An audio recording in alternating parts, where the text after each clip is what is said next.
चले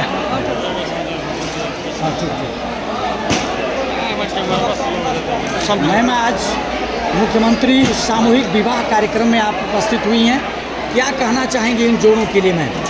मैम, मैं ये कहना चाहूँगी कि मैं बहुत गर्व महसूस कर रही हूँ कि इस लड़की के रूप में मुझे आमंत्रित किया गया है और सारे जोड़ों को मैं अपने दिल से कॉन्ग्रेचुलेशन कहूँगी कि इतने भव्य तरीके से इन्हें बुलाया गया और सामूहिक विवाह कार्यक्रम इनका विवाह हुआ। मैं इनके नए जीवन की बहुत बहुत शुभकामनाएँ देती हूँ इनके नए जीवन के लिए। और मुख्यमंत्री आदित्यनाथ योगी आदित्यनाथ जी महाराज जी द्वारा ये बहुत अच्छा कार्यक्रम समाज के कल्याण के लिए किया गया है और मुझे लगता है कि इसमें हम सबको अपनी अपनी तरफ से पूरी तरह से योगदान देना चाहिए। जी, आगे इस कार्यक्रम को किस रूप में आप देखना चाहेंगे?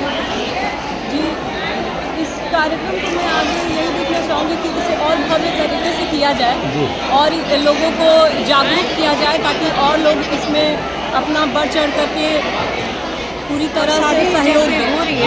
जैसे जोड़ों की शादी यहाँ की जा रही है, उसमें कुछ चीज़ों को बदला जाए, जैसे लड़कियाँ हैं, दुल्हन दिखते हैं, दुल्हा दिखते हैं, ये चीज़ें होनी चाहिए कि हाँ लगे कि हाँ शादी हो। लेकिन हम लोग देखते हैं मैम कि गरीब परिवार में यदि बेटियाँ 1, 2, 3, 4 बेटियाँ आ जाती हैं, उस परिवार में मायूसी छा जाती है उस माता और पिता के चेहरे पर। मायूसी को दूर करने के लिए ये सामूहिक विवाह है, जिसके जरिए ये है कि घर के जो बहुत गरीबी तबके के लोग हैं जिनके पास पैसे नहीं हैं अपनी बेटी की शादी करने के लिए, लड़के तो मिल जा रहे हैं पर दहेज नहीं दे पा रहे हैं। तो इससे कई सारे फायदे ये हुए कि दहेज भी मिलेगा, एक तरह का, हम इसे दहेज नहीं कह रहे हैं, ये तो एक तरह का गिफ्ट है, पर पैसे 60,000 रुपये मिल रहे हैं, 25,000 का सामान मिल रहा है। पहले 25 आइटम था, अब 26 आइटम हो गया है।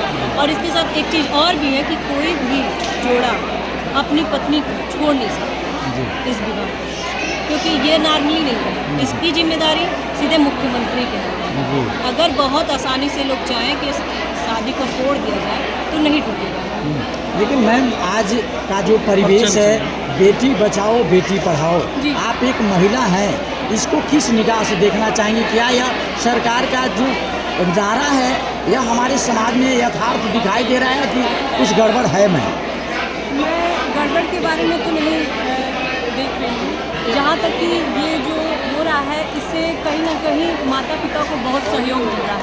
गरीब बच्चों की कम से कम शादी हो रही है।